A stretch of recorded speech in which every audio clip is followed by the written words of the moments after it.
Hello everyone, I am Ishwari, a third year MBBS student at Kazan State Medical University।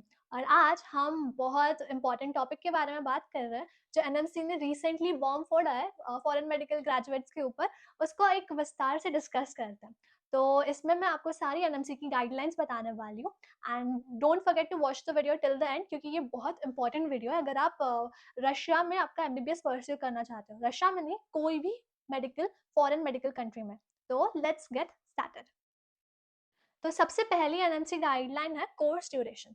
जैसे कि आपको पता है इंडिया में हमारा जो एमबीबीएस ड्यूरेशन होता है वो 4.5 इयर्स जो है वो थ्योरी चलता है और 1 साल की हम इंटर्नशिप करते हैं।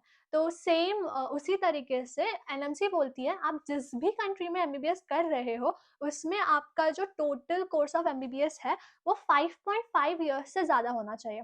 तो जैसे कि रशिया में जो है ये 6 साल का होता है, जॉर्जिया में भी 6 साल का होता है, लेकिन ऐसी बहुत सारी कंट्रीज है जिनका 4 या 5 साल में कंप्लीट हो जाता है। 5 साल भी नॉट एक्सेप्टेड। तो आपको हमेशा याद रखना है कि ऐसी यूनिवर्सिटी चूज करनी है या फिर ऐसी कंट्री में आपको एमबीबीएस करना है जहाँ पे जो कोर्स ड्यूरेशन है वो एमबीबीएस का 5.5 ईयर्स से ज़्यादा हो।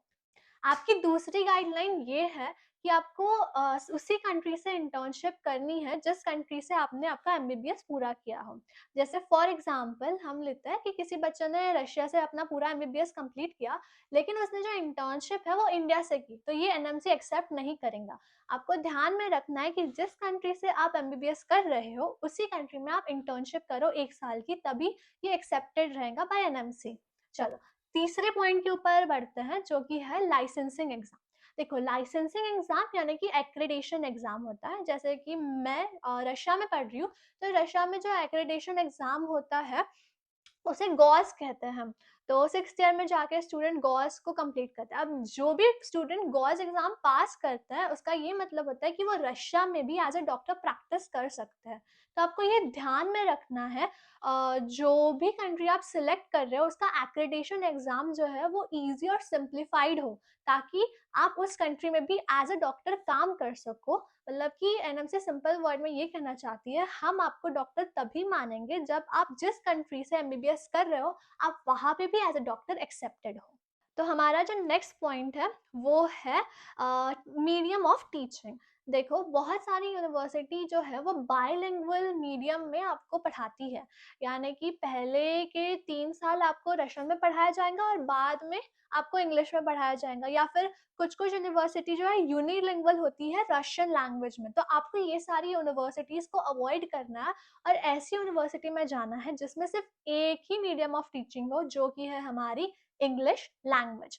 जो भी यूनिवर्सिटी आपको पूरा 6 साल का कोर्स या फिर एन नंबर ऑफ ईयर्स जितने भी एमबीबीएस के लिए लग रहे हैं वो अगर आपको इंग्लिश में सिखा रही है तभी वो यूनिवर्सिटी ऑप्ट कीजिए, वरना आपके 6 साल बर्बाद हो जाएंगे। आपकी नेक्स्ट एनएमसी गाइडलाइन ये कहती है नीट इज मैंडेटरी। तो यहाँ पे मैं आपको हाथ जोड़ के विनती करती हूँ कि जो भी कंसल्टेंसी आपको ये बोल रही है कि बिना नीट के रशिया में एमबीबीएस या किसी भी कंट्री में एमबीबीएस हो सकता है, तो उसे बोलो भाई रहने दो, क्योंकि आपको ये जानना ज़रूरी है। एनएमसी साफ साफ कहता है अगर आप नीट क्वालिफाइड हो उस तभी आप जो है इंडिया में वापस आके एज अ डॉक्टर काम कर सकते हो। तो ये सारी चीज़ें जो है जब आप एफएमजी एग्जाम दोगे, नीट पीजी के लिए प्रिपेयर करोगे या फिर नेक्स्ट एग्जाम दोगे, उस टाइम पे ये सारा क्राइटेरिया चेक किया जाएगा। तो किसी भी कंसल्टेंट के फंसाव में मत आइए और ये ध्यान में रखिए कि हमें तभी हमें बाहर देश में एमबीबीएस करना है जब हम नीट क्वालिफाइड हो। अगर मैं उसमें नीट क्वालिफाइंग मार्क्स की बात करूँ तो जनरल कैटेगरी के लिए 120 मार्क्स जो है वो होते हैं और ओबीसी एससी एसटी के लिए 110 मार्क्स होते हैं। तो अगर आपको इससे ज़्यादा मार्क्स हो तभी आप ऑप्ट करो फॉरेन मेडिकल कंट्रीज में जाना, ठीक है।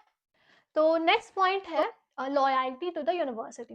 तो एनएमसी आपसे ये सिंपल वर्ड्स में कहना चाहती है अगर आप फर्स्ट ईयर में एक एक्स यूनिवर्सिटी में एनरोल करते हो तो आपको पूरे अपने 6 साल उसी यूनिवर्सिटी में बिताने हैं और उस एक्स यूनिवर्सिटी से ही डिग्री लेके वापस निकलना है। ऐसा नहीं कि पहले आप दूसरे यूनिवर्सिटी में ले रहे हो और उसके बाद में 2 साल के बाद में आप ट्रांसफर ले रहे हो किसी XYZ यूनिवर्सिटी में। तो ये जो चीज़ें हैं ये एनएमसी बिल्कुल अग्रीएबल नहीं है। तो आपको ट्रांसफर लेना with in the university allowed नहीं है।